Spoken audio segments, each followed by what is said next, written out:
Today we have four eminent speakers with us for the deliberation. Eminent speaker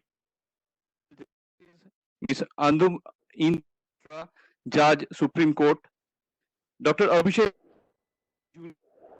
MP, former Chairman Parliamentary Law, former ASG India, Mr. Harsh Neotia, past Chairman CIA Eastern Region and Chairman Ambuja Neotia Group, and we also have Ms. Sucharita Basu, partner Aquilo. So before handing over the mic to Mr. Neotia, I would like to request all the participants to put their mic in during the session. During the answer session, I request participants to float their question in the chat box only. During the question answer session, I request all to float their question in the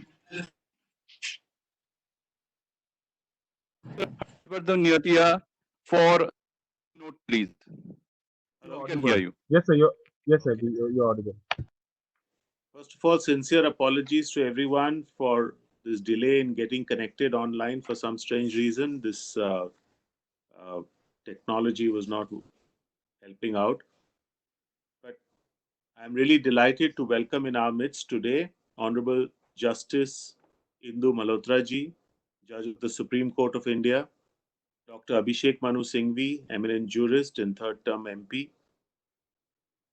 Ms. Sucharita Basu, partner Aquilo, and other distinguished friends and officials of the CII. A very good afternoon to all of you. As you all know, we are, of course, in the midst of this unprecedented crisis of COVID-19.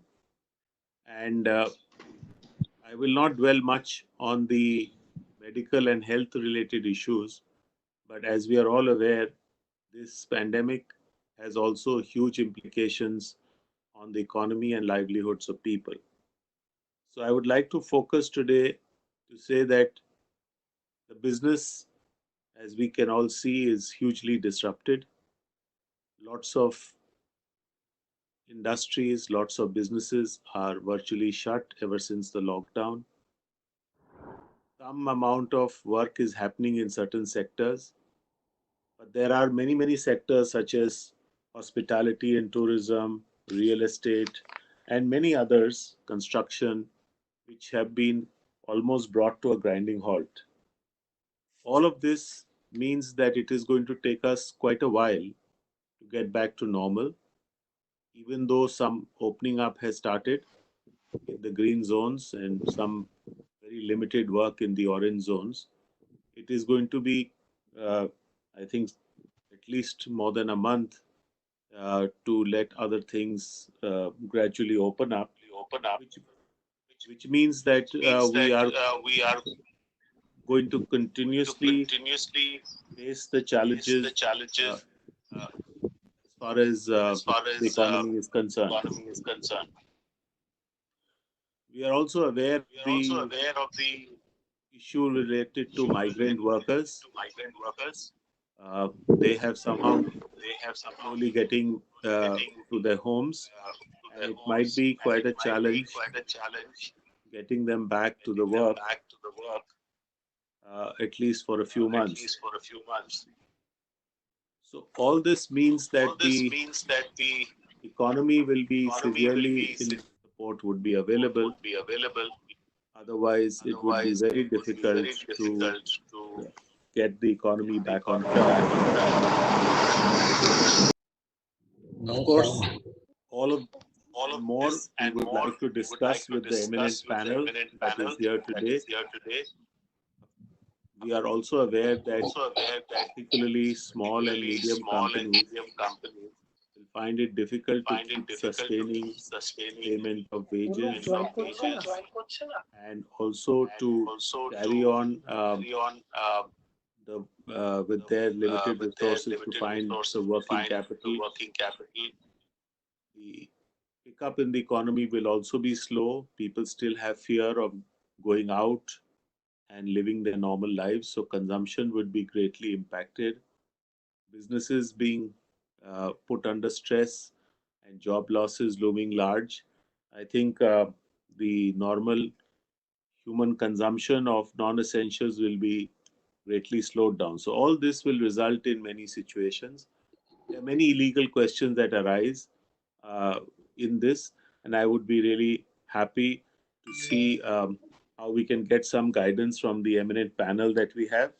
With these few words, I would like to once again welcome everyone and hand over to Ms. Sucharita Basu, partner Equilaw, to moderate this discussion. More than 700-800 participants, and you know how technology sometimes works. But I think I will start because we've made the speakers wait for a very long time. So namaskar and good afternoon. I'm Sucharita Basu and I have the privilege of being the session discussant. At the outset, many thanks to CII and of course to Shri Harsh Nivetia.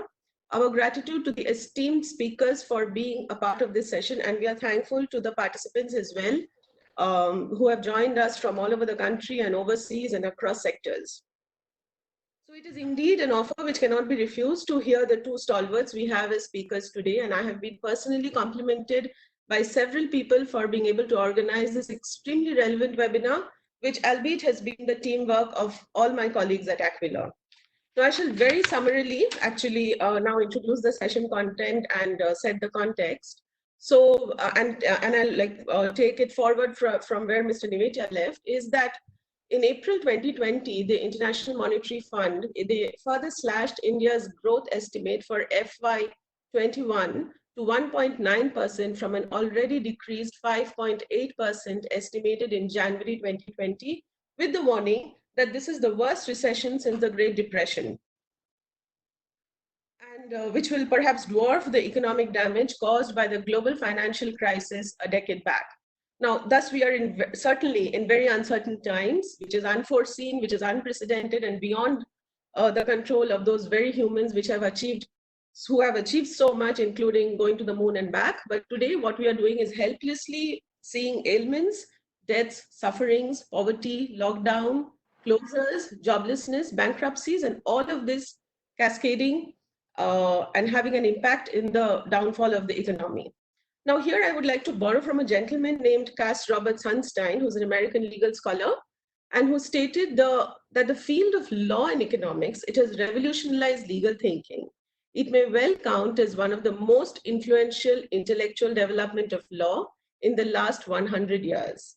It has also had a major impact on how regulators in the United States, Europe, and elsewhere, they deal with antitrust, environmental protection, highway safety, healthcare, nuclear power, and workers' rights. So taking a cue from this, it cannot be stressed enough that legal solutions for the improvement of the economy, it is imperative, especially at this juncture, where almost all, ranging from SMEs, MSMEs, to large conglomerates who are battling with legal issues, emerging from delayed or non-performance of commercial contracts caused by the unforeseen pandemic and its manifestation as a force majeure event, loan and interest payment struggles, labor and employment worries, antitrust issues, data privacy and intellectual property concerns, and taxation matters, just to name a few, and numerous sub-granular subsets of all of this and more.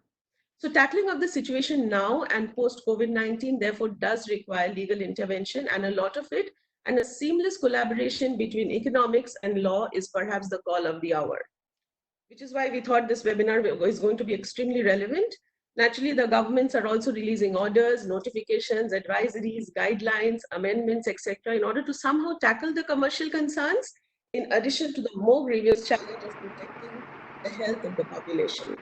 A continuous debate is on as to whether the steps which have been taken are optimal, on the efficacy and the equity thereof. Already some of them have been challenged before the courts.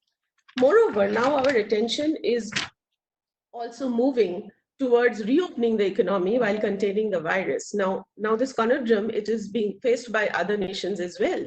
So I was reading a McKinsey article a couple of days back, and it says that in the past 6 weeks, India's economy, it has functioned at about a 49 to 57% of its full activity level by their estimates. Now also the economic cost, which is certainly unavoidable now at this early stages of lockdown, it may not be sustainable in the long term. It is becoming increasingly clear for us that COVID-19 will also not disappear immediately, and the economy needs to be managed alongside persistent infection risks, possibly for a further prolonged period. In fact, after reopening, many countries have needed to resume lockdown in response to the rising infection rates, and India may not be an exception. So what we are looking at is a lot of disputes, many more disputes from the dire business conditions which the pandemic has caused. A big question also now is the way these disputes will be handled and in the future of by the legal system of our country. Now, will COVID-19 also change the methodology of court proceedings? Will alternative dispute resolutions become more popular?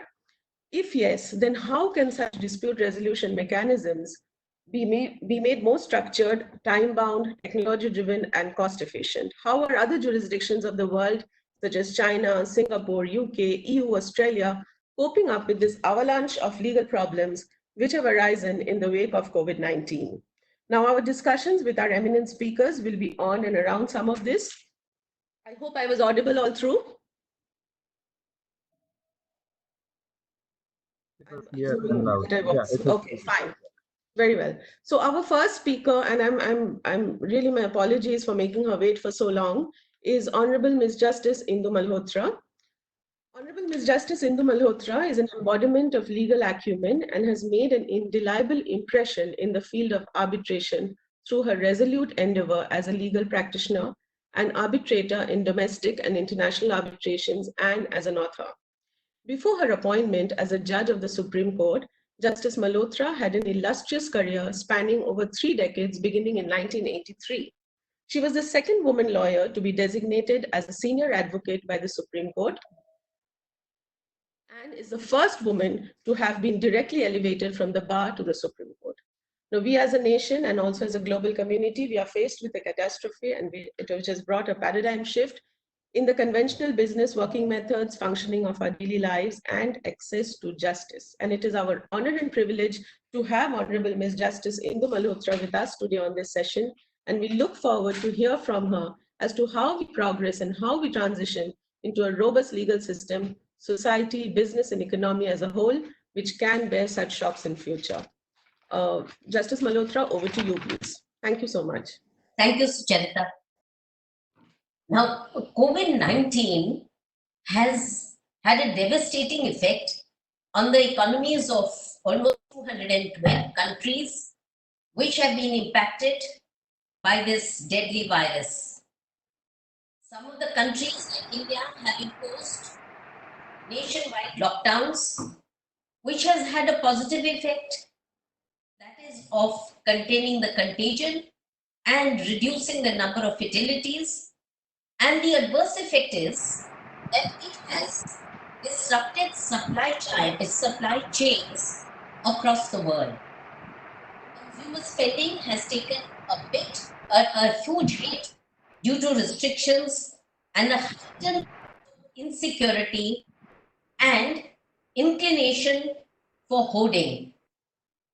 India being the second largest population in the world, which is approximately 1.6 billion, the problems assume gigantic proportions. I am going to broadly touch upon the legal aspects of the law as it stands today and the various notifications which have been brought about by the government. So I'll broadly take you through that. The nationwide lockdown, which was announced on the 24th of March 2020, it led to the complete stoppage of business in India. And as Sarita said a minute ago, the IMF rating of India has fallen abysmally low to 1.9% from what was estimated earlier at 5.8% of the GDP growth rate. The World Bank has similarly downgraded it between 1.5% and 2.8%, which is the lowest since the 1991 economic reforms. The various sectors of the economy some of the sectors which have been badly hit are, of course, aviation, hospitality, real estate and infrastructure projects, which are primarily labor intensive, and there has been a disruption of raw material. automobile industry, which was dependent on spare parts, etc., coming from Wuhan in China, has been badly affected, amongst others. Now, given this background, and especially the fact that India's daily wage earners have been the first hit segment of the population, out of a total workforce of about 471.5 million, there are only 12.3% regular workers receiving some form of social security. The others had moved from their rural bases to the urban areas to make a living, a precarious living, which was really hand to mouth, and they were dependent on daily wages. With their return to the rural areas, there has been a huge setback to industrial growth. Now, the first step which was taken was by the RBI, which issued a notification on 27th March 2020. It was a directive issued to all banks, NBFCs, all India financial institutions, directing them to grant a moratorium of 3 months for the period commencing from 1st of March till 31st of May. During the period of moratorium, the interest would continue to tick, and that was a part of the directive. But at this moment, I do want to pause for a moment. A petition was filed by a home buyer who said that there should be a waiver of interest. And this issue is now pending in the Supreme Court. Notice was issued yesterday by the court to both the RBI and the Government of India, on which instructions will be taken, and if the matter will be posted for further after 2 weeks. Even with respect to the moratorium, there was a petition filed before the Supreme Court, wherein a grievance was made that it was not being followed, and the Supreme Court passed a direction that the directive of the RBI has to be followed in letter and spirit. These two orders, along with the RBI directive, has provided a moratorium on repayment of loans and reschedulement for the time being for a period of 3 months. Now, insofar as the legislation is concerned, there are two basic acts which are on the statute book as of today. One is the Epidemics Diseases Act of 1897, which was a hurriedly framed legislation because at that time a bubonic plague had spread through the city of Bombay, and the British government had framed this legislation to meet this emergent situation. Even though that act is not equipped to meet the challenges which have been thrown up by the present pandemic, it continues to remain on the statute book. There was a move in 2017 to repeal this act and replace it with an act called the Public Health Prevention, Control and Management of Epidemics, Bioterrorism and Disasters Bill in 2017. But the bill remained in draft form. It was not even tabled before Parliament for the reason that it was realized that the two main subjects, which is public health and hospitals, are in list 2, that is the state list, and Parliament could not have enacted legislation on this aspect except under Article 252 if 2 or more states had given their consent and the others had adopted it, which has not happened. So the Epidemics Act of 1897 continues to remain on the statute book, and it was invoked by an ordinance being passed, which was basically to protect the medicos from the onslaught of violence by persons who were being provided treatment. Apart from that, there is no other relevance with respect to this act. The second enactment, which is in force, is the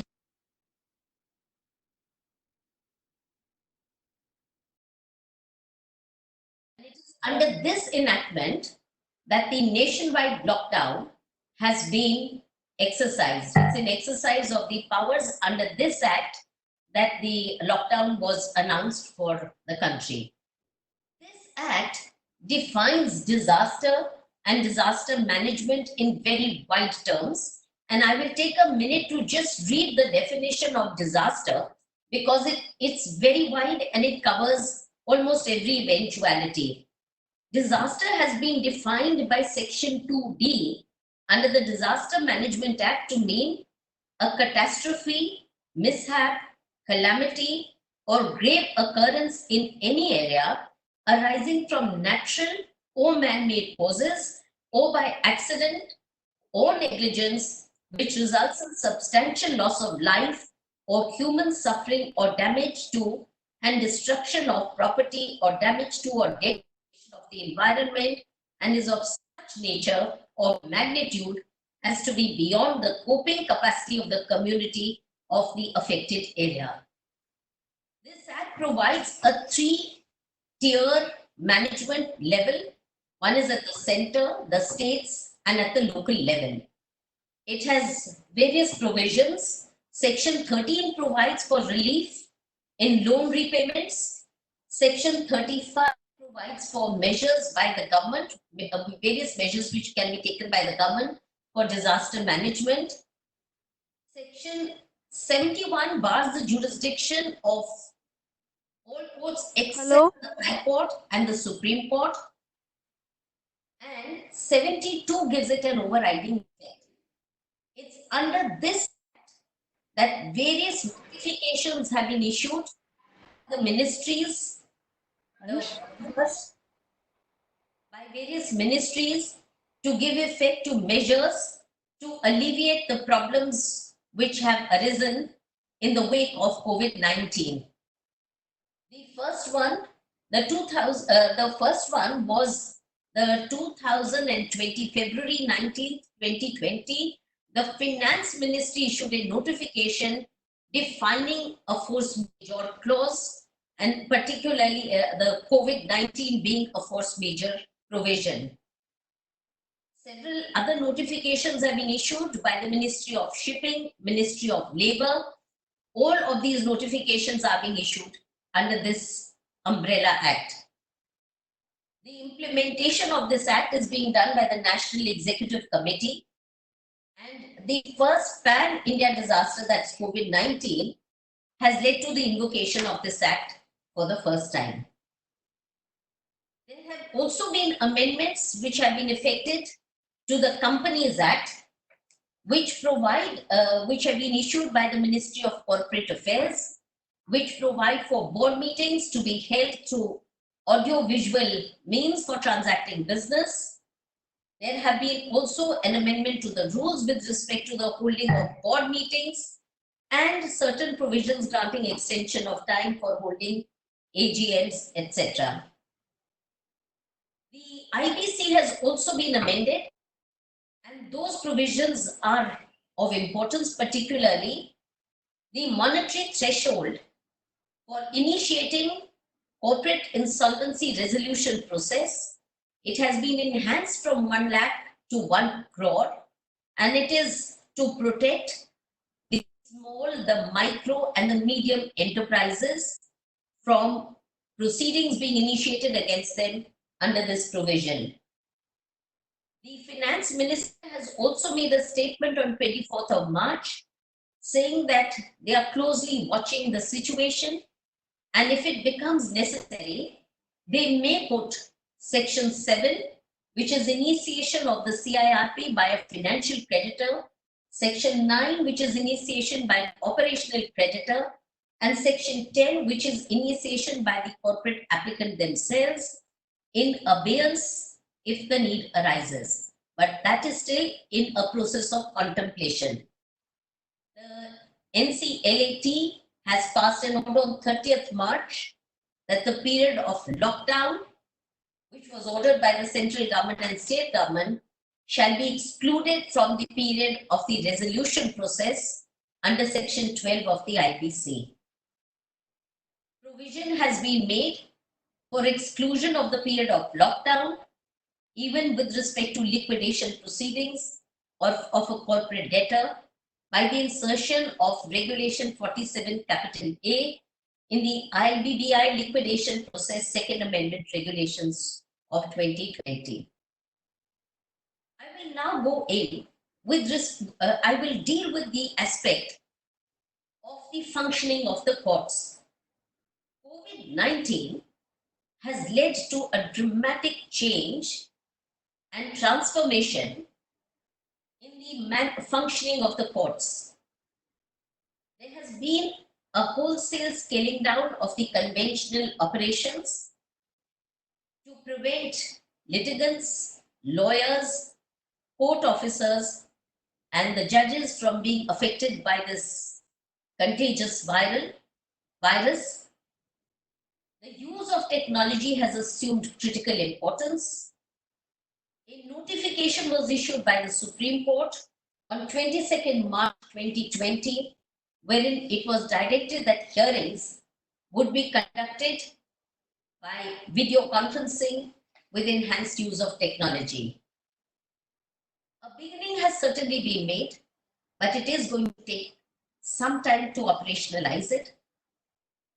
We have started in the Supreme Court. I must confess, there are glitches. We are trying to overcome it. And by the time it becomes operational in the high courts and district courts, it will take more time. A couple of the high courts have been very successful with virtual hearings, but for it to become perfect, it will certainly take time. An elaborate standard operating procedure has been placed on the, has been issued by the court with respect to e-filings, exemption from affirmed affidavits of clients, hearing of urgent matters, mentioning matters, and listing of these cases. But the issues which require further attention are, one is familiarity with technology by court staff, by lawyers, and by judges. E-filings also entail digitalization of documents, which requires attention. Availability of a reliable source of power and internet connectivity is also of crucial importance for these hearings to take place on virtual platforms. There will also be a significant change in the procedure for production of witnesses and recording of evidence, because matters cannot be adjourned indefinitely. God alone knows how long this pandemic is to last, whether humanity will be able to find a vaccine to contain it within 6 months, a year, 2 years. It's difficult to hazard a guess. But in the meanwhile, proceedings cannot be put on hold indefinitely. So this is one of the areas that is change in the procedure for production of witnesses and recording of evidence is one of the critical areas which certainly requires more attention. An order was passed on the 15th of March 2020 by the Supreme Court, extending the period of limitation for filing appeals and petitions as specified in the General Law of Limitation or in special statutory enactments, irrespective of whether it's condonable or not. It would automatically stand extended till further orders. By a further order on 6th of May 2020, Supreme Court has specifically made reference to the limitation periods which have been specified in the Arbitration Act and the Negotiable Instruments Act, and has extended the period of limitation under these special statutes. Now, with respect to arbitrations, which is the alternate mode of dispute resolution, surely COVID-19 has had an impact on it. Arbitrations were conceived to be an alternate mode of dispute resolution, which was conceived to be cost-effective, efficient, and less costly than litigation. But over the years, the expenses of arbitration have enormously grown. It has become a costly affair, flying down arbitrators, parties, litigants, lawyers to have even one hearing. I think a time has come for us to cut down these unnecessary costs and to shrink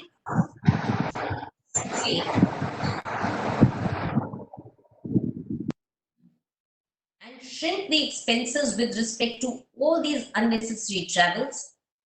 In my view, the preliminary hearings on jurisdictional issues, on framing issues, and interim awards can be passed virtual hearing and video conferencing. They do not require in-person hearings. Where in-person hearings become necessary are with respect to evidence, examination and cross-examination of witnesses, and the last leg, which is final submissions, I think would require in-person hearings. If procedural hearings in some international arbitrations are being conducted through video conferencing, I think it should become the norm even for domestic arbitrations, and it should be should be applied across the board, whether domestic or international. We need to cut costs because the liquidity crunch is also there in the market. Parties will not be able to afford the huge fees and expenses which all these travel and in-person hearings entailed. Video conferencing in international arbitrations has also raised certain issues.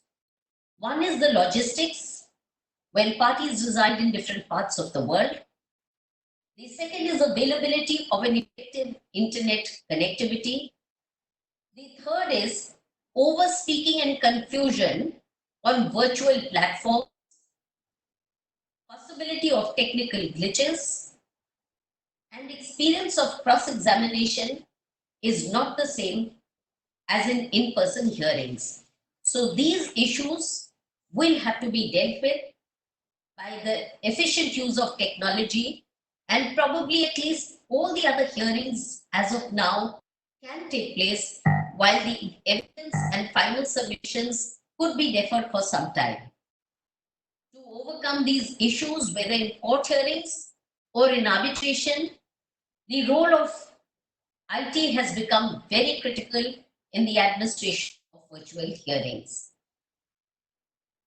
Preparation of hearings in advance will have to be far more effective, and I think the entire shift will be towards better pleadings, better, shorter, more focused pleadings, rather than having these long submissions which becomes difficult to go through without oral assistance. So this shift will take place in both litigation and arbitration if virtual hearings are to take place.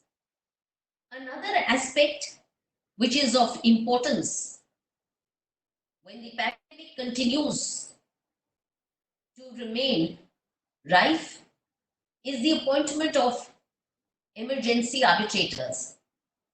Even though our Act, the 96 Act, does not make provision for it, but there is no embargo for appointing an emergency arbitrator to obtain interim relief, because emergency arbitrators have always been contacted either on telephonically or through video conferencing to obtain interim relief.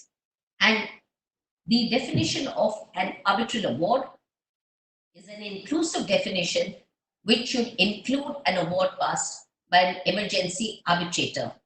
So I think one can avail of one can take the benefit of an emergency arbitrator, and this would, frankly speaking, be far easier in an institutional arbitration than an ad hoc arbitration, because institutions, I think most of the arbitral institutions in India have rules providing for emergency arbitrators being appointed and their awards being enforced under Section 9 of the 1996 Act. These are broadly the issues and the legal framework which has arisen during the pandemic. And with these words, I conclude, and I would thank both CII and Aquilaw for hosting this seminar on a very seminal topic. Thank you. Thank you so much, Honorable Justice Malhotra. and very, very relevant points has been raised and summarized, because now we have a plethora of these laws and orders, and it's really filling our inboxes and our minds and causing us more tension than it would ever be. And which is why this webinar, so that we know where we stand as far as legal provisions are concerned. Now, thank you so much. And now we'll perhaps move to our next esteemed speaker, who is Dr. Abhishek Singhvi. Dr. Abhishek Singhvi is a senior three-term sitting MP. He is a former chairman, Parliamentary Standing Committee on Law and Justice. He was India's youngest designated senior advocate at 34 and India's youngest appointed additional Solicitor General at age 37 in 1997. He's a well-known author and columnist and a visible media personality. He's also the senior-most national spokesperson of the Congress Party. His columns have appeared in India's two top English dailies and have been published as two books titled Candid Corner and Straight Talk, both with forewords written by Dr. Manmohan Singh. He is also an occasional columnist in major Hindi dailies, Dainik Bhaskar and Rajasthan Patrika. Awarded the Global Leader for Tomorrow Awards by World Economic Forum at Davos in 1999, Dr. Singhvi has been the opening lead speaker for the Treasury Congress benches in Parliament for almost every major debate from 2006 to 2013. He has been the common factor in almost all landmark Supreme Court cases spanning constitutional law, corporate law, and arbitration, and several other subjects. He supports many charities, including the Prayas Center for Destitute Children and the Singhvi Scholarship at Trinity College, Cambridge. This is apart from the sterling work done by him for over 12 years in Rajasthan from his MP-led funds, supporting 400 projects in the field of health and education. Dr. Singhvi topped India at the School Leaving India School Certificate Exam and did BA Economic Honours, St. Stephen's College, and MA and PhD from Trinity College, Cambridge, UK. He also taught at St. John's College, Cambridge, and did a brief summer program called PIL from Harvard, USA. So it's really a privilege to have a polymath with us, if I will use that word. And I would now like to have Dr. Singhvi foremost address the elephant in the room, which is the dichotomy of the pandemic being a force majeure or not, contractually or otherwise. Now, the relevance of the content of force majeure clause for its interpretation, invocation, application has become a global discussion now. So can we in absolute terms state that COVID-19 is an act of God, it's a natural calamity and a force majeure, especially in the light of the sheer magnitude of the disaster which has been caused by COVID-19, and also taking into account the view of the judgments of the Supreme Court, such as Energy Watchdog or Bangar, which does not seem to have very widely constructed force majeure conditions. And we would also like to know from him, because we have industry stakeholders amongst us, is to what is the bearing of the force majeure event, if it is now, on several commercial contracts, like payment to employees, and read with the different kind of advisories which have been issued by the government on payment of rentals, rescission of lease, manufacturing, trading contracts, supply chain contracts, in fact, also real estate sector, because RERA is also there now, and also on infrastructure contracts, to name a few. So over to Dr. Singhvi, and we would really like to hear from him now. Hello, everyone. I hope you can hear me better than I can hear some of the opening speakers. I'm not very fond of seeing myself, but I cannot see myself. So I hope everybody can hear and see me. Otherwise, it would sound like a ghost. Dr. Singhvi, I can't see you. Is your video off? No, the video is on, which is why I asked that question. It's been on, but let me again press it. Oh, yes, I've reappeared now. Thank you. Yes, now I can see you. Honorable Justice Malhotra, Mr. Harsh Nevatia, Sucharita, the CII office bearers, friends. You know, every crisis, every problem has silver linings. One of the great silver linings of COVID has been the spawning of an enormous, humongous genre of corona jokes. So much so that I an article on Corona jokes in a lighter way in one of my columns. My favorite one to start this rather tepid and rather despairing theme of life amongst Corona. But my favorite one is the one where the Psychiatric Association issued a circular for all, especially its patients. And it said that you don't need to call us psychiatrists if it's quite normal to talk to plants and trees during Corona because you are homebound and that's quite normal. But if they start talking back to you, that's the time you have to call us. Now, you have asked me to speak, among others, on force majeure and also on some aspects of employees and some aspects of the application of the Disaster Act. And Harsh Nevatia has spoken about the economic aspect. And let me start by saying that really we will concentrate on the legal aspect, but it is ultimately a very partial approach because COVID cannot be seen even partially without a look at the economic side. So at the end, if I have time, I will add a few words on the general economic scene, which is ultimately the bedrock of combating COVID. But sticking to the legal aspect first, let me start by, and this is not, I know it's not a legal community and I'm not going to be technical, but some slight amount of law is required here. Let me start by telling you how force majeure or frustration, which are of course technically different words but used interchangeably largely, in law has meant something quite different than this great romanticization of this word after COVID. After COVID, everybody is talking of force majeure and frustration and benefit. The tenant talks about it, the landlord talks about it. Everybody thinks there is some excuse, escape route. But the first part of what I want to open with is that the legal approach is very much stricter. The legal threshold of these words is actually far higher. So as the law stands today, I'm sorry to disappoint a lot of your stakeholders, whether they are on the winning side, the benefit side, or the non-benefit side. But on the strict threshold of law as it stands today, I am afraid they have to be disappointed. Many of the examples during COVID would not qualify as force majeure under the standard definitions. Although, before I start on that explanation, let me say that COVID itself will lead to lawyers and judges redefining this concept in law. What stands today, but first what stands today. Now remember, I'm going to do a fan dancer's job, draw attention to the subject without really covering it, because frustration and FM is really 500 years of English law and about 70 years of Indian law, a very heavily trodden path. So to cull out a few principles is really a fan dancer's job. But broadly, and those of who are very industrious or interested should read 4 out of like 1,000 cases. 4 are very useful in our Indian context. The most seminal is the Bangar case of 1954, authored by a great judge, Justice B.K. Mukherjee.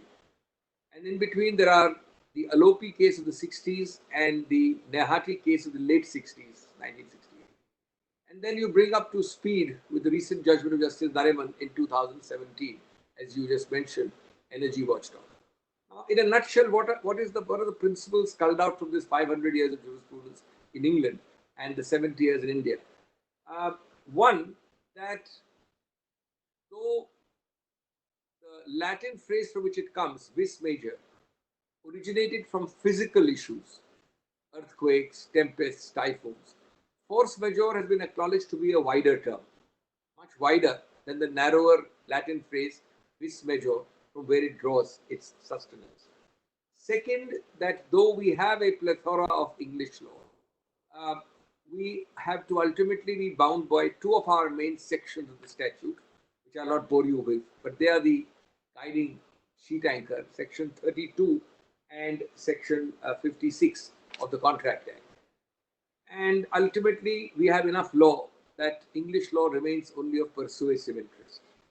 Thirdly, the juristic dilemma with which the judges were struck when they started with this concept way back 500 years ago and today was that one juristic philosophical theory under force majeure, underlying force majeure, was that it is like an implied term which the parties found so obvious as not to include it. So they said, hypothetically, that A and B are entering into a contract. If this happens, it's obvious that this will happen. So let's not state it, it's so obvious. That's the implied clause theory of frustration. And then there is the Denning approach. Well, frustration has occurred, it's unforeseen. Let me as a judge do justice. You know, Lord Denning was a great person. He took the bull by the horns and did justice as he felt justice ought to be done. Law, I won't say law be damned, but law take a second or third place. So that's the pure objective theory which the judge decides in the context of a new supervening circumstance what is best for the party. In between is the third theory underlying frustration and force majeure, which is that if this happened, which is unforeseen by the parties, what would a reasonable man, law's mythical reasonable man, without the reasonable man, I don't know where law would be. I don't even know whether such a person exists. But what a reasonable man would do. Now, my own view is, and that's I think where the law stands, obviously the first of the theories is farcical because the people never really thought of it. Otherwise, they would have written it clearly. So to suggest that it was so obvious that the people felt that we should not even state it is a false theory. The third theory, the second one, the Lord Denning approach, is wrong, not farcical, but wrong because it rewrites the contract for the parties. It makes it the judge's, chancellor's foot. It makes it the pure subjective discretion of a judge and varies from judge to judge. So possibly the middle juristic theory of the reasonable man is the right approach. And by and large, although not with such clarity, courts have inclined to that, and I think that's the better approach. Now, why is the threshold very high? Which is why I wanted to hate to disappoint, but would disappoint your stakeholders on the law as it stands. The approach to frustration and force majeure is that the party pleading it or relying upon it or invoking it as an excusing circumstance must cross a very high threshold and a burden of proof. The words used are very strong. So the fundamental principle is that the frustration must virtually create a new contract. The judges use the word that there must be a break in connection and identity with the original contract. Most of these are my paraphrasing of judicial words, which is why this shows the high threshold. They say that it must upset the very foundation on which the parties proceeded. So they proceeded to make a contract for A, and the new circumstances have virtually made a new contract for B. Only then you can claim an excuse and a justification. They also use the phrase that the circumstances which are alleged to have changed must altogether destroy the basis of the adventure or the bargain with which the parties started. Now comes even the more pessimistic part. They say that price changes are actually, contrary to popular misconception, the least of the justifiable circumstances. Onerousness simpliciter or increased burden is a relatively lesser circumstance in permitting force majeure. Again, contrary to popular belief, where people believe that this has become much more onerous, I should be excused. That's not the law of frustration. Availability of alternatives has been used to a remarkable extent to reject frustration. I mean, Justice Nariman in Energy Watchdog in 2017 cites a House of Lords judgment, a famous one, in 62, where the supplier said, look, the Suez Canal is closed. The entire contract was based to supply quickly from here through the Suez onto Europe. And there's a Suez crisis, as you know. Court said, tough luck. Go around the Cape of Good Hope in South Africa. You can still reach England. The fact that it will take you more fuel, more time, more expense, sorry, that's not force majeure. By the way, that became a basis, one of the bases for the Energy Watchdog to reject frustration in 2017. These are all examples to show you how high the threshold is. And so on and so forth. I will not go into details, but mere onerousness in price has never been held to with this great romanticized view of frustration as people tend to believe. Now, a quick look at, just by way of example, as I said, the factual context in which this was applied again shows how, to you today in COVID, I would personally, in fact, believe that these should be excusing circumstances. But the courts have not held it to be excusing circumstances, even in situations comparable to or worse than COVID. Take that famous case of Justice Mukherjee's judgment in Bangar. As an aside to your viewers, I hold Justice Mukherjee in the greatest stead. Outstanding judge who technically died one day after demitting office, but virtually in office. But he was the one about whom there's an anecdote that the Prime Minister conveyed that they wanted to appoint him as Chief Justice and not Meher Chand Mahajan. And Mukherjee is reputed to have written that he's my senior, I can't be appointed before him. To which Nehru again said that no, we insist, we've taken a collective decision. He wrote again saying that I'd rather resign. So he stuck to his guns and became after Meher Chand Mahajan, outstanding judge. His judgment in Bangar, now Bangar was a case of requisition by the defense authorities in the context of the World War, of a project of real estate where the developer offered to the plaintiff the land and development of buildings, etc. Subsequent to that, there was requisition. It wasn't acquisition, requisition. It rendered large part of the project unworkable. Obviously, you could not build, you could not develop. The plaintiff sued. The defendant, I thought, made a very fair gesture. He said, you either take the money back, or if you insist, you take it on an as is, where is basis, which means take it as it is, it's your risk. The plaintiff insisted, said, no, you give me the developed thing, and you can't plead frustration. Remarkably, the court held that requisition is temporary. It doesn't defeat the identity of the bargain on which parties started. It will not be frustration. Even if the war's duration was uncertain, and perhaps the war's duration is as uncertain as COVID or vice versa, but both are uncertain. Even then, we all know that COVID will be temporary and so will war. So, it was defeated. This also gives an idea of how judges today may take a different view. But I mean, these are direct binding judgments of high authority. Alopi was the ghee case, where Alopi was a ghee supplier to the defense forces. So he merely supplied ghee, and then the World War broke out. And he wrote several times in between during the war that, look, it's become impossible to supply, it's very scarce, my expenses are more, please increase the price. The army kept quiet.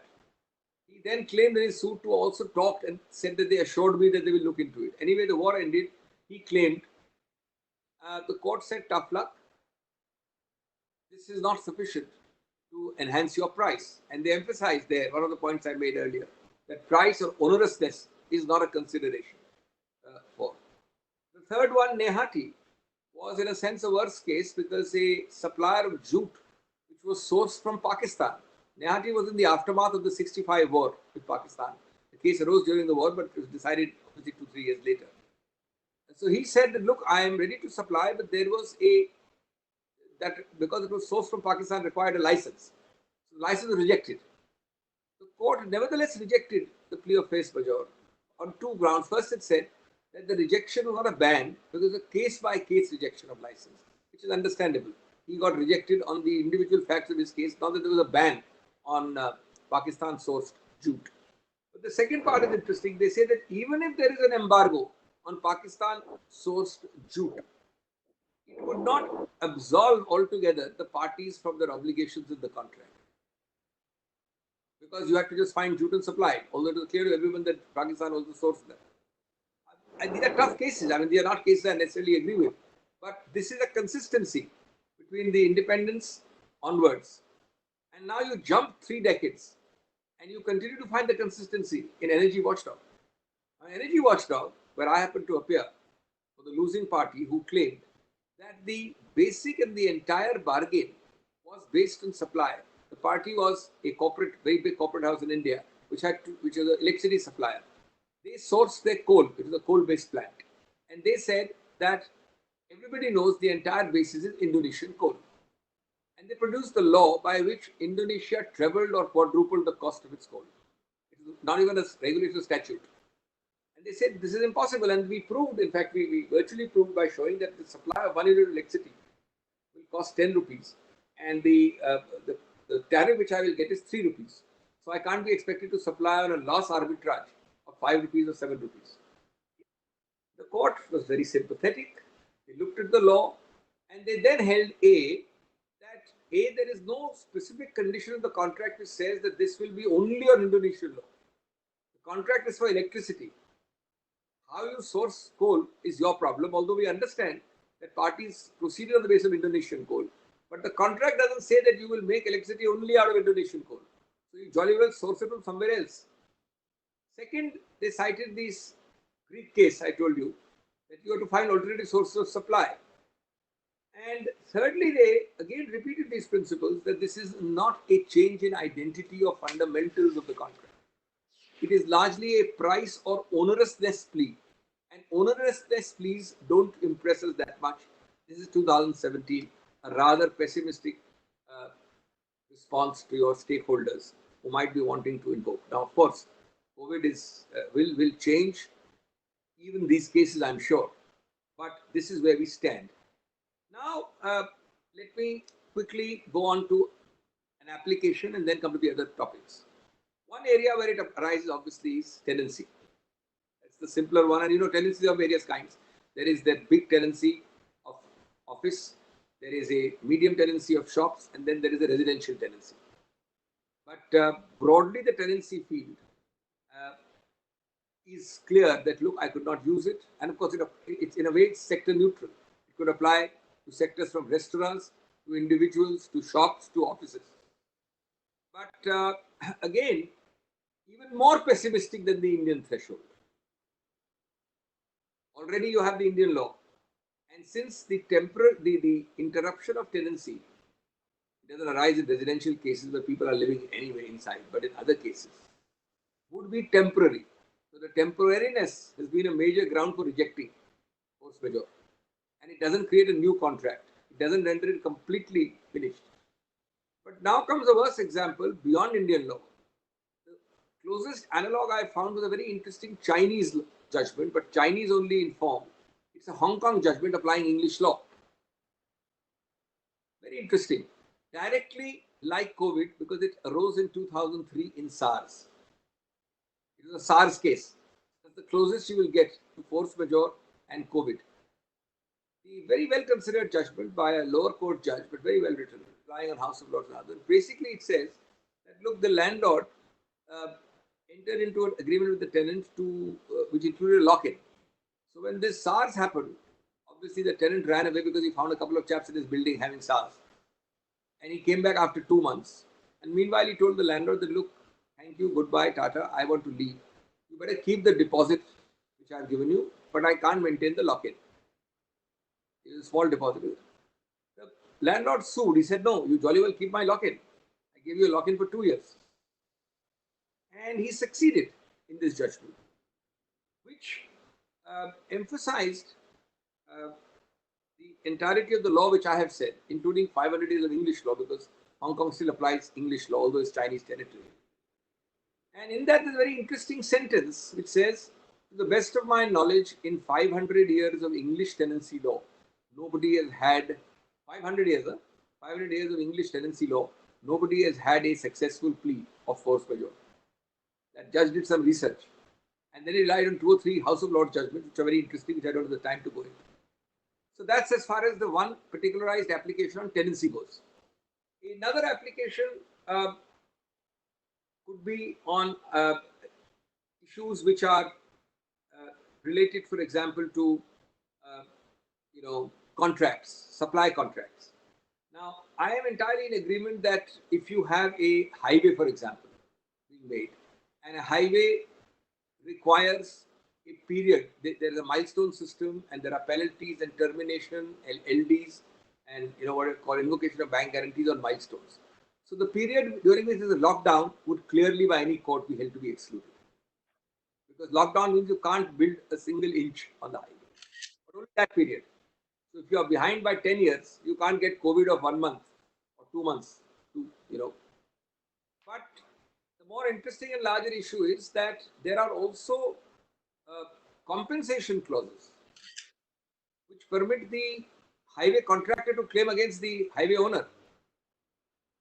Would a COVID delay allow him to claim that? Because delays are a ground of claiming. Now that's a vexed question because both are innocent in many ways. I think the jury is out on that one. Personally, I believe that while such contracts would exclude the time for construction, where it is impossible to construct, I don't think the second part of those clauses, which all highway contracts have, compensation or reimbursement, will compensation, sorry, not reimbursement, will happen because it's a difficult call to make, and I don't think Indian courts will make that call in favor of the contractor. This is broadly my set of points about force majeure and frustration, both in the theoretical and the practical sense. But let me turn to what I think, in a sense, plagues the system and a very good alternative model offered to us by Singapore. Now, why I say this is that I spoke yesterday on an IBC, and like the judge, I gave 10 notifications where, on an ad hoc basis, the Ministry of Corporate Affairs has done that, the RBI has done that, the central government has done that. In many cases, of course, Supreme Court has passed suo motu orders, NCLT has done. But what is this? This is patchy. This is disaggregated. This is non-uniform. It is episodic. It is knee-jerk because you react to a situation and one body takes out a notification, the other, and it's all very confusing. It is not, it increases multiplicity, it generates litigation, creates confusion, delay, lack of clarity. Look at what Singapore did, and this is very interesting. Singapore passed in March of this year, bang in the middle of COVID. And remember, COVID in Singapore was thought to have been conquered in the first few weeks. And then they realized that they're not as hunky-dory as they thought they were. So now they are again grappling, but in a very good situation. But they are now again in the middle of looking at various aspects. Now they passed a law in March, which they call the Temporary Measures COVID Act, etc., etc. A very interesting piece of legislation where I just want to highlight that all these vices of lack of clarity, patchiness, disaggregated, diffused, multiplicity, you have one comprehensive legislative code for COVID. I think we underestimate the importance of one single legislative code for COVID, and that's sorely needed in India. You have the, I found additional notifications to what the judges cited by the Ministry of Non-Renewable Sources, by some other ministry, taking care of that particular, gap in thought process. But here is a much better thought out overall scheme, which I think we should emulate. And the heart of this is part 2, section 4 of this act, Singapore Act I'm talking about, which I think bears some study in India.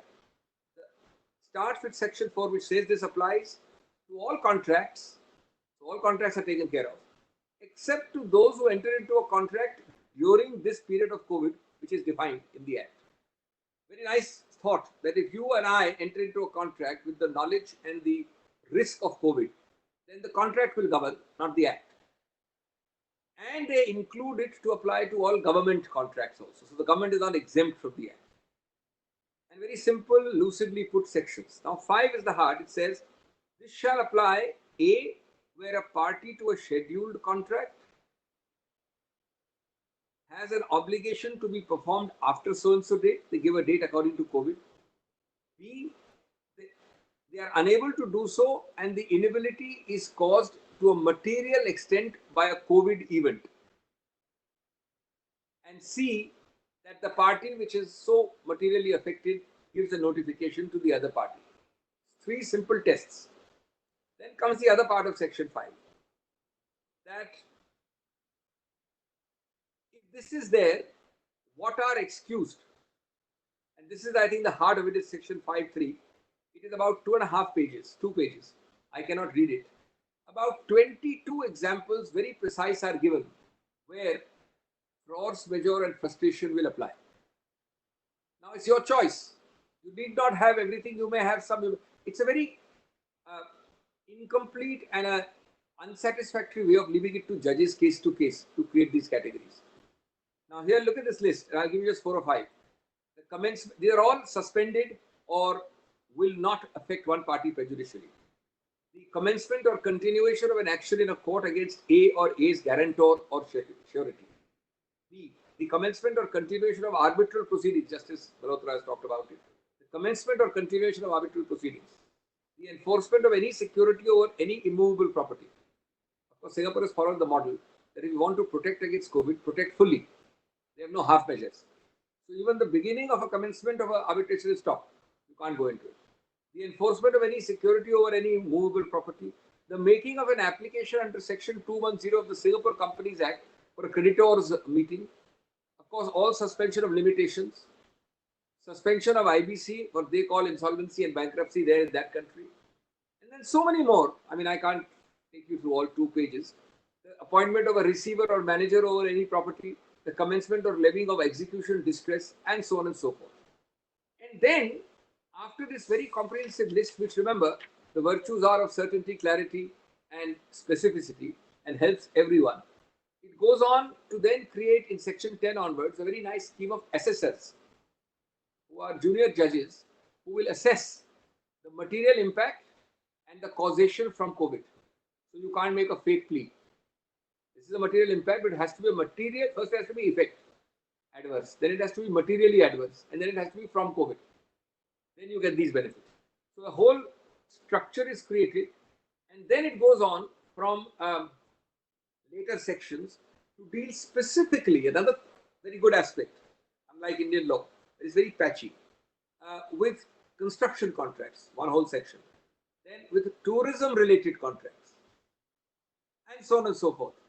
So this has to be a marriage of economists and lawyers to create a structure. Otherwise, it's all very patchy. You cannot do this without an economic perspective. The reality is the economics. Law is only a facilitative mechanism. And we are doing it in the abstract. A notification issued today and tomorrow, if your department finds something a problem, then you issue another one. And it's just kind of, it's like a shirt with 20 patchworks done on that. Well, having dealt with Singapore, let me come to wages, a third issue, which is pending in Supreme Court. And Justice Malhotra is not hearing it. And I am only giving you a prima facie view. It's coming again after 2 or 3 weeks. The issue is interesting in that a large number of notifications, letters, documents were issued, almost 10 in number, at different times, 6 or 7 by central government authorities and 2 or 3 by state, saying, thou shalt pay wages. In simple terms, don't stop paying wages. Now, 99% of them, now I'm talking of law, I'm not talking of equity, mercy, grace, consent. In such situations, I would be the first to say that people should not stop paying wages. Be as humane as you can for as long as you can. But equally, it's a reality that while you can pay for March, you may not be able to pay for April. While you can pay for April and March, you may not be able to pay for June. So, now we're talking law. Now, 90% of these documents actually have no legal value because they are general letters. There is not even an application of mind towards the law. One, however, so it might have been possible for people to contend that there is no legal binding direction, it's just a wishful advice, a recommendation to please pay wages if you can.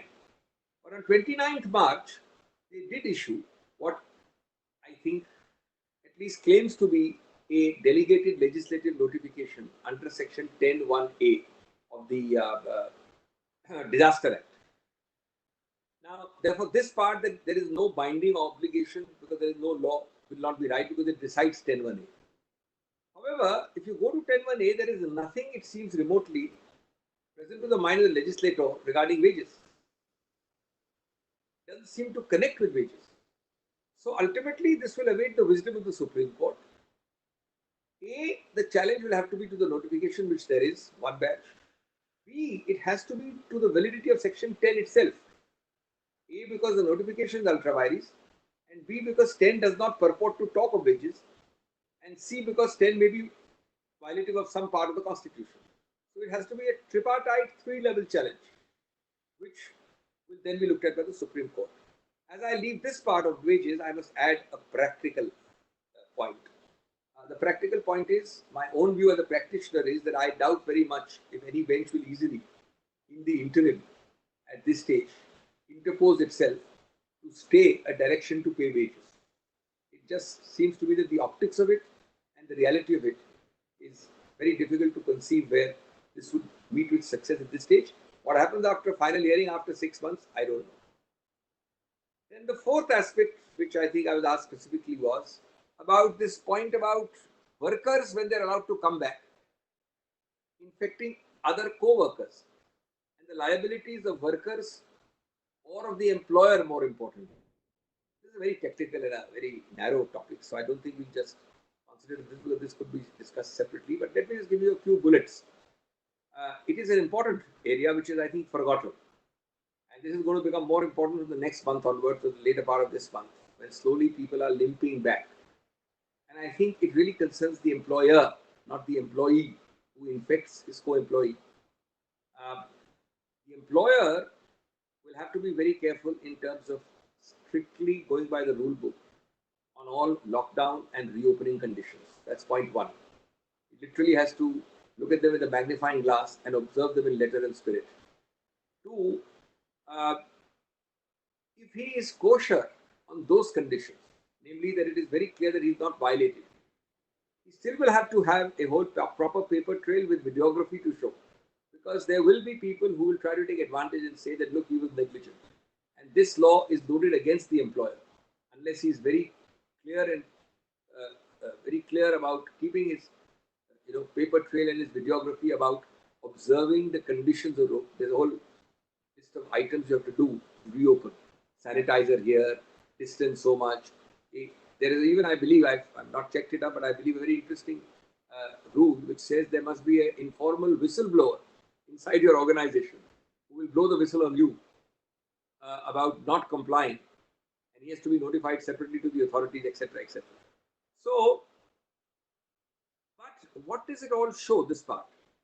The real thing which it shows is, which was mentioned in passing by the judge, is the absence of our Public Health Act. Really what we are missing here is a Public Health Act. And whether we can squeeze it within the concurrent list or whether we need some change there, but we need to have a comprehensive Public Health Act is what COVID teaches us. God forbid, not that there is COVID-2, but even if COVID itself flares up after a few months, the Public Health Act will lead instead to patchy ordinances coming every day. Australia here, like Singapore in the other case, is an excellent example. They have a comprehensive National Health Security Act, very comprehensive. And they have even more comprehensive National Health Security Emergency Regulations. Even USA, which is much, much more federal than most countries, has a centralized Public Health and Service Act. As against all these comprehensive pieces of legislation, what do we have? We have 1897. We have 1897. Not even a square peg to fit a round hole, because it was not made for this situation. Completely radically different. Well, can I then end by two things very quickly? One, Mr. Nevatia rightly mentioned the economic backdrop. I'm not here to discuss economics. I'm here to discuss legal principles. But I think it's a very, very artificial approach if we ignore the economic backdrop. I'm pretty blunt about it, and I'm not talking at all anything to do with politics. I'm talking of economics. Monetary policy has its limits. A lot of good work is done by the RBI every day. They reduce the rate, what is called the repo rate, and they reduce the reverse repo rate. The reverse repo rate is the rate at which banks will put money with them. But do you know the reality of COVID? Banks have put the highest amounts of money with the RBI after the RBI has reduced the reverse repo rate. Why? Because banks don't want to take risks, but more important, banks don't have borrowers who want to take loans. Why is that? Because there is no liquidity in the system. And why is that? Because what we are sorely missing is a fiscal injection. When you're unwell, you start with a syrup, then you take a strong tablet. But when you're really in difficult times, you take a direct injection into your arm or into your thigh. Now, the injection is a fiscal injection which alone can combat something like COVID. Unfortunately, today, there's no point giving absolute figures. India has 0.7% of GDP as a fiscal injection, all told. So everything which you see and hear operates within 0.7% of GDP. Bangladesh, I'm deliberately saying Bangladesh, a country far weaker than us, has 2.5% on COVID of GDP given. You have, of course, in Malaysia, 16%, 1/6.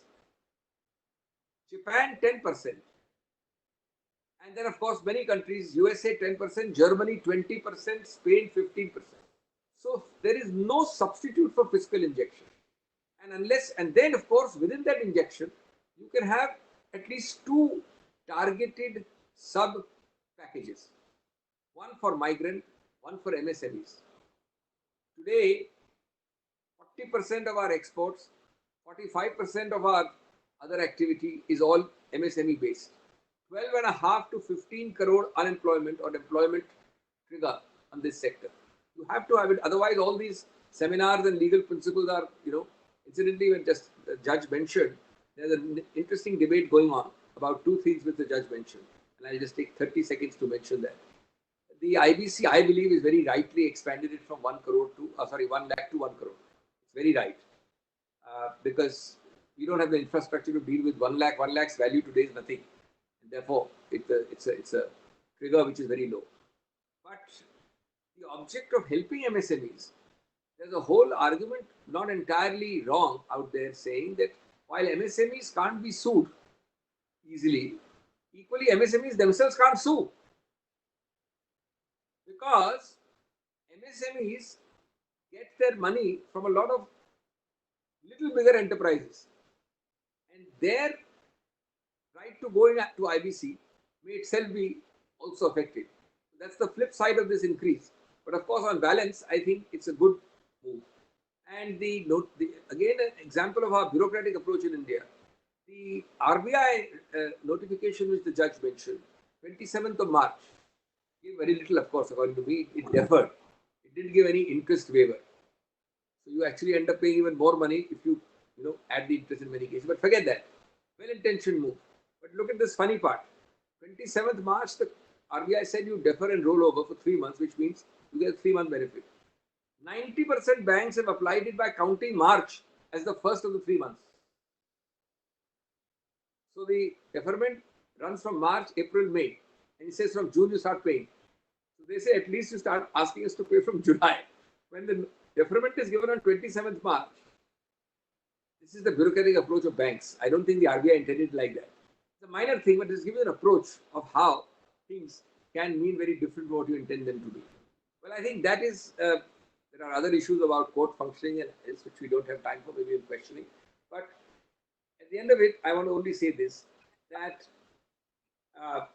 this is not merely a partial approach. It has to be very much more comprehensive, holistic approach, where law is a very important component of a facilitative kind. But it has to involve people discussing economic reality, law, and creating not reactions, but creating purposively a scheme which will last up to the next disaster, God forbid, ever it happens. Not of this kind, but any other kind. And that longer term code in law is missing because it is not being thought out with other stakeholders who are non-lawyers. Thank you. Thank you so much. Thank you so much, Dr. Singhvi. I think you took up all the points that I would subsequently have asked you. And yes, definitely now the call of the day is to define force majeure and perhaps bring a robust codification around it, because now there is no time to sit and interpret what is force majeure, what is not. And moreover, these cases were very old, and now it's in the era of globalization where we are all over. I think it is very important for us to have a single codification. But having said that, now we will want to know a little bit, so we can now take up some questions. We've got several, and my team has tried to shortlist a couple of them. Some of them are very fact specific. We will also take up a few of those, and some of them are generic. Now, to go to Justice Malhotra first, on her on arbitration related thoughts that she shared with us. So is Justice Malhotra there? Still, I Yes. can't. Okay, very well. And even in the post-COVID scenario, so it is being recommended to hold arbitration hearings, remote arbitration hearings. So how much ever such measures may not be possible if there is a detailed evidence to be led. So do you think the parties should be encouraged to do documents only arbitration wherever possible? I don't think so, because there are some facts which would require oral evidence. I don't think one can dispense with it. One will have to improve the procedure of recording evidence rather than dispensing with it. Because, arbitrations which are based only on documents are like maritime disputes where you have a bill of lading and it's only the documents you need to look at. But in other big commercial disputes, evidence is certainly required. I think the procedure will have to be improved, technologically, and I think that should be the answer, rather than dispensing with it. Right. And you mentioned institutional arbitrators will play a greater role in facilitating the arbitration process post-COVID scenario. Should stress on that. Certainly, I think institutions will be in a far better position to organize it rather than ad hoc arbitrations by a sole arbitrator who's doing it, at his own place or in a center. It won't be possible to, like, for instance, appointment of an emergency arbitrator before the constitution of the tribunal. It's far simpler for an institution to handle it rather than ad hoc judge. Right. So my next question is to Dr. Singhvi. So here we have a question by some people who are in IT operations, and their question is that does invocation of force majeure clause by a lessee under a lease agreement, will it depend, the success of rather invocation of force majeure clause, will it depend on the nature of the type of business which the lessee operates from the lease premises? I think what they want to say is that, for example, will a lessee having a retail space in a commercial mall, they will find it easier to successfully invoke force majeure and not pay the applicable lease rent for that period during which they could not access the mall, in comparison with IT operation from an office space, because such a lessee who is in the IT sector may have been able to do work and achieve the same productivity level in a work from home mode. So what would be your answer? Well, the pointed answer is, can you hear me? Yes, Can you hear me? The pointed answer is that it's a sentence I forgot to mention, I should have. All of this depends and starts with the clause in the contract, number one. Mhm. So, above all is the contractual agreement. Correct. So, suppose there is a clause which says that by any epidemic or any other reason, the shop is unable to be used. I'm just giving you a hypothetical. Then, yes, the party wanting to would be able to invoke. But A, if there is no such clause, or B, if there is a generalized clause, which is not necessarily applicable to this situation, my frank and unpleasant answer would be, frankly, no. Because absent the clause, the law doesn't help as it stands today the party too much. And also, this part of the law is largely sector neutral, because it doesn't matter whether you are a shop or a mall or an office. It is temporary. You will get the use of it after 2 months. Till such time, the question before the court is how the act should fall between you and me. The court says the contract did not anticipate you are just supposed to pay rent. It's his premises. You keep paying rent. Now remember, the crucial dispositive aspect here is temporariness. So I don't think in the 2 or 3 months and the staggered way we are coming back to using the premises will, on the existing law, allow in the force majeure success. Yes, it's a different matter. We are talking law. Things are decided by courts, especially in the interim, on discretion, on mercy, on equity, on lots of things. And people can just bang their heads together and say, look, sit down and just divide the rent for 3 months into 1.5 foregone, 1.5 not foregone. But that's not a legal answer. I'm giving you that as it stands, absent a clause, if you are out of use for 2 to 3 months, it's not the landlord's fault because the landlord's own premises is there and you should pay it. Right. If you're able to show permanence of a kind which changes your entire activity, that's a higher threshold, well, then yes, you may have some luck. So, way forward for drafting and negotiating contracts, commercial contracts such as this. So, what would be your advice to ensure that this clause should be there properly? Uh, you know, lawyers can't be astrologers and clients can't be soothsayers, and thank God for that. So there will always be a new situation coming up in the future, which you can't anticipate. But certainly, a good start would be to make a clear clause now, and I'm sure that's going to happen from now on. You always learn the hard way, and you'll find these clauses sprouting. It's a fairly simple clause which addresses it directly and with variations and modifications which lawyers know must cover a situation analogous or related to this. And it must be designed for next many decades, not now, which would mean 5 words basically. For example, any A, law, B, delegated legislation, C, supervening event which renders it impossible to use. Right. the Right. These kind of words. I think it's fairly straightforward. Right. Till such time as we come across another aspect where lawyers are required, which has not been anticipated. Right.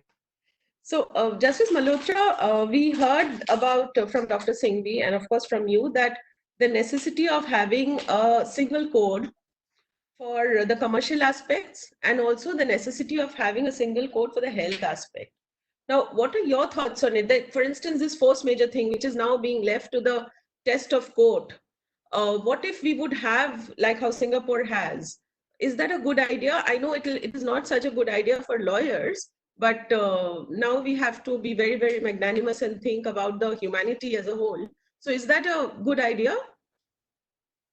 Insofar as the public health aspect is concerned, it falls under entry 6, list 2, that is public health, sanitation, hospitals and clinics come under part 2 of the constitution in list 2. Now, so therefore, a national act on public health may not be possible, because that is why that bill was it was drafted. It was not even placed before Parliament because of this impediment. And the Disaster Management Act of 2005 is a centralized act which falls in the concurrent list under 2 specific entries. And I think that's wide enough to cover. And the ministries with respect to each, like it's the Ministry of Corporate Affairs, Ministry of Finance, which has been issuing notifications which pertain to their ministries. And those can, be modified. There's a flexibility. We have an umbrella act. And we have a federal state system. Insofar as Singapore is concerned, it's a unitary state, it's a small state. It's far easier to do that. And Parliament is not in session. Under this umbrella act, I think each of the ministries can issue notifications. And if there is a problem, if the stakeholders feel that their interests are not protected with respect to private contracts between parties and force majeure conditions, they have to make representations for the issuance of notifications by their respective ministries. That's my thought for now, because we do have a central act, and I don't either Singapore or England have a national act at present. So they have come out with temporary acts with respect to the COVID issue. Very right. Very right. Now we have one question from chartered accountants. A lot of them have asked this kind of question, which we've tried to merge it. And this is for Dr. Singhvi. We are all now hearing about the probable migration of industries from China, and we Indians want to capitalize this opportunity. Our competitors in this league would perhaps be countries like Thailand, Indonesia, Vietnam, maybe some Eastern European countries. From the visible bottlenecks that the foreign companies face here, one important issue is on legal matters, which is that we do not provide speedy legal relief and there is no prior certainty on interpretation. For example, if we could have advanced ruling or pricing mechanism, we can have some advanced interpretations and certainty on tax and various laws, including labor laws. So what would your view be on this, Dr. Singhvi? Well, firstly, it's a very large topic you are raising. So, Yes, I mean, this can take a whole seminar and more by itself. I know. No doubt that there is a huge amount of lack of clarity and certainty. In a lighter vein, people say that India must now have, um, like, you tick environment clearance, you know, air pollution clearance, water pollution clearance. You must also tick a box saying PIL clearance. Now, I mean, in an ideal situation, you'd be able to do it. Or it's an advanced ruling. Now, we have made good beginnings in advanced ruling. We have it in indirect and direct taxes. We have advanced ruling authorities, but there are major exclusions even there. Major parts of advanced rulings cannot be got even in those jurisdictions. So I think the sentiment is right, but a lot of it, the real problem is the what I call democracy tax. We pay a democracy price, and I think we should ultimately be proud to pay it, because if we didn't have our transparencies, our challenges, so we cannot control that part by legislation.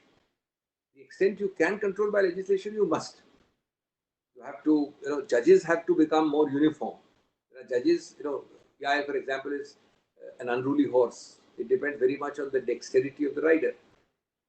Dexterous riders can manage PILs very well. You know where a PIL deserves to be looked into, doesn't deserve to be looked into. But you don't have uniformity. Judge A will do it one way, Judge B will do it one way, and we have a large system. So that's where things get clogged. So I think, to answer your question, we can ultimately, the only way to deal with it to 75% extent would be to create enclaves, which we used to call SEZs, where large parts of normal Indian laws will be suspended. It's as simple as that. If you want a special investment with a special degree, then you'll have to create a very strong structure to ring fence and fence ring it from the normal intrusions of a democracy. Now, that was the contemplation of our SEZs. But they died a bit of a premature death because of allegations and alleged scams and all that. But that is really if you make a very good legal structure, even going up to partially the constitutional level, and you decide very clearly that laws ABC will apply, laws XYZ will not apply, and courts will in some areas be completely and totally excluded and carry their ouster of jurisdiction of courts to a very high level, then yes, you are sending a index. Of course, the normal things are always there. Suspend labor law largely, suspend this law, that law. Those are anyway there. Then you are sending a message and an index of reassurance. And people will flood here. But you have to get your own act and structure together. You have to make those SEZs physically. Our SEZs last time, we made the legal structure first and we acquired the land after 3 years. So, you have to have synchronization. And then you need to have a much more comprehensive design. And courts also get that message that we will not interfere so much. That last 10-20% uncertainty we have to live with. We're a democracy. I think that's a small price to pay. Right. So one question which on the infrastructure bit, because we know that because of this economic crisis, following the Keynesian economic theory, there will perhaps be a lot of stress on infrastructure, both urban and rural, and so most of it may have to be done through the PPP mode. Now, coming to that, these PPP contracts have again force majeure, change of law clauses, which are all subject to interpretation, various kinds. Now, but and also there is no overarching PPP Act, Framework Act per se in the country. So PPP contracts are largely governed by a whole host of laws. So is it a good idea to have a PPP Framework Act which will codify these concepts of force majeure, even beyond COVID? Because we'll be relying a lot on infrastructure construction. No, I don't think everything needs to be codified. That doesn't really make much of a difference. Now, what you need, I mean, the Singapore model, which I have not been able to fully show because it's obviously a long one, you can put all together for the areas which you want to address specifically. So, construction contracts, you can put a whole chapter there. Not that you will codify PPP.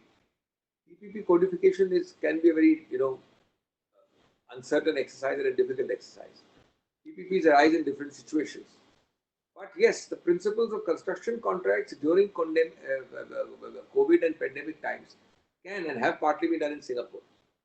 Because they are specific. For example, the example I gave, that while the time will be excluded for completing a highway, whether the compensation can be claimed or not, that can be addressed straight away by legislation, either way. So that kind of a codification nitty-gritty, which is really nothing much more than uplifting your regulations into a statutory level, because there are some regulations here and there.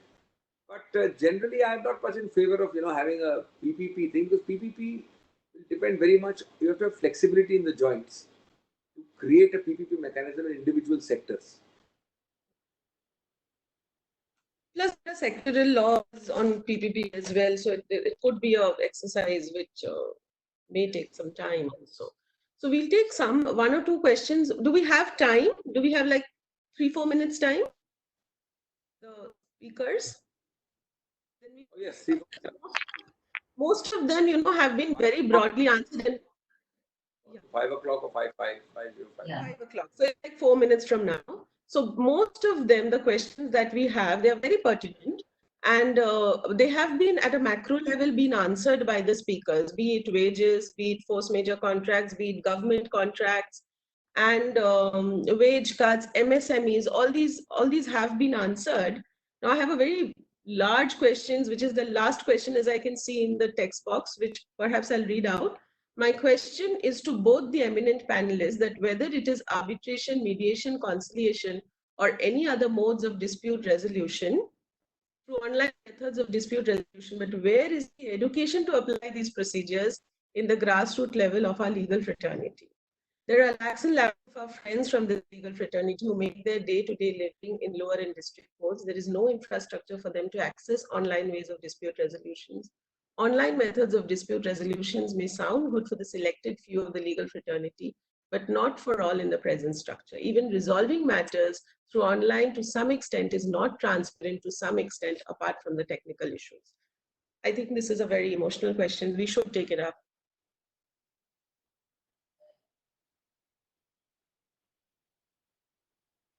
Dr. Singhvi, if we could have your quick views on this.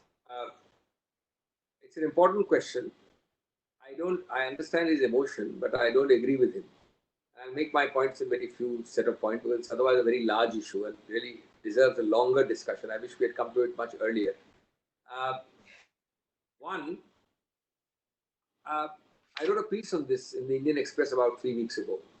That was Supreme Court focused.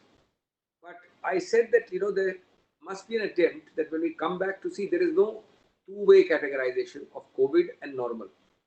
There's actually a three-way: COVID, semi-normal, and normal. Because suppose you press a magical button on 19th, you don't expect hordes of lawyers to descend on the Supreme Court on 19th of May.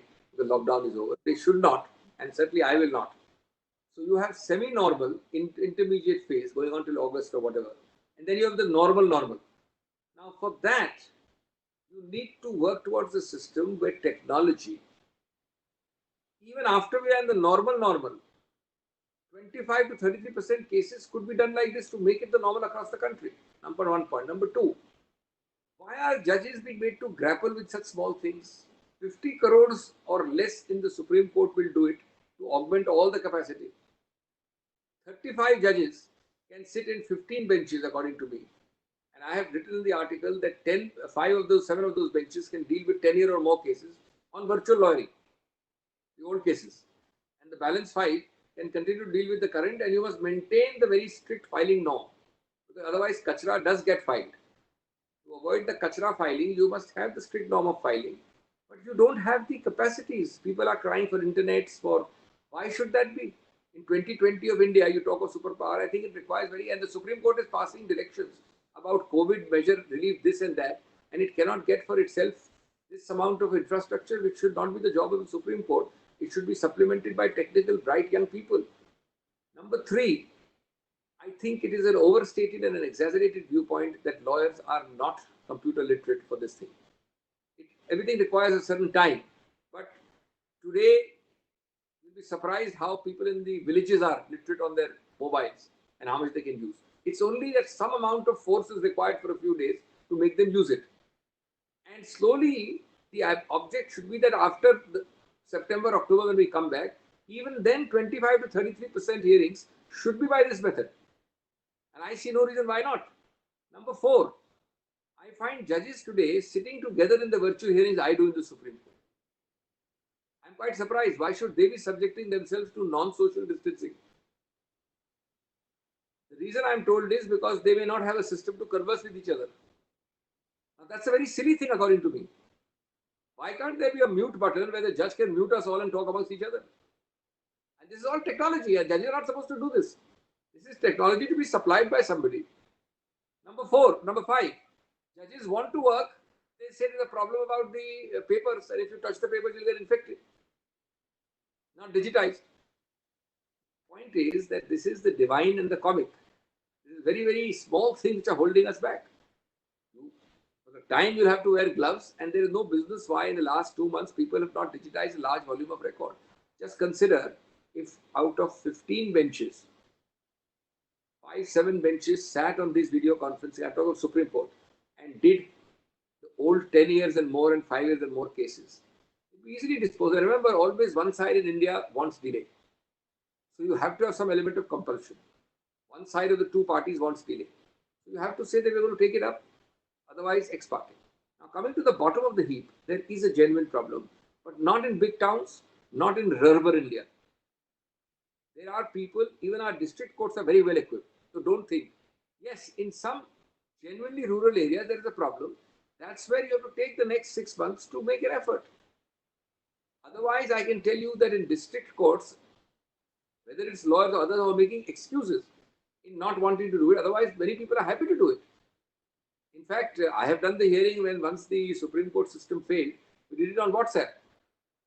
So, where there is a will, there is a way. You have to get your act together and push it. Unless you push things in India, it doesn't happen. And to a large extent, see what my friend is saying, the question is that you will not have an ideal situation. But if you start in this way, you will reach 50%, 70%, 90%. And that's the way to go. I'm sorry I took longer than I expected. These also, we are going through a transitional period. So it will take time to operationalize it in the high courts and the district courts, because virtual hearings actually have really not been able to make their way in the district courts at all, and not in many high courts. So technological advances and training of judges, training of staff, training of lawyers is going to take time. So I don't think it can be so swift. And there has been resistance even from lawyers, because a proposal was put to list a lot of matters, and there was no agreement on that. They said, lockdown, we don't want to come. So there has been a lot of resistance with respect to COVID, because people are extremely petrified of infection, whether it's the court staff, whether it's the litigants and the lawyers. They have not been willing to have too many matters listed. So we are going through a transitioning phase, and it will take time for the entire system to get operationalized. A first step has been made, but it will take further time for it to really become efficient.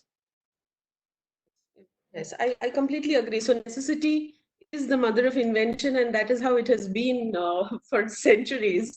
And this could be the way to go forward, is to digitize our lives as much as possible. So I will now conclude the session, and I hope it was useful for all our participants to hear these esteemed speakers. And if you have more questions, I can see more questions coming up, but like I said, at a macro level, many of which have been answered, and micro level answering would really need a look into the facts, because each case is different from the other. It will be very harmful to give legal advice without knowing the facts.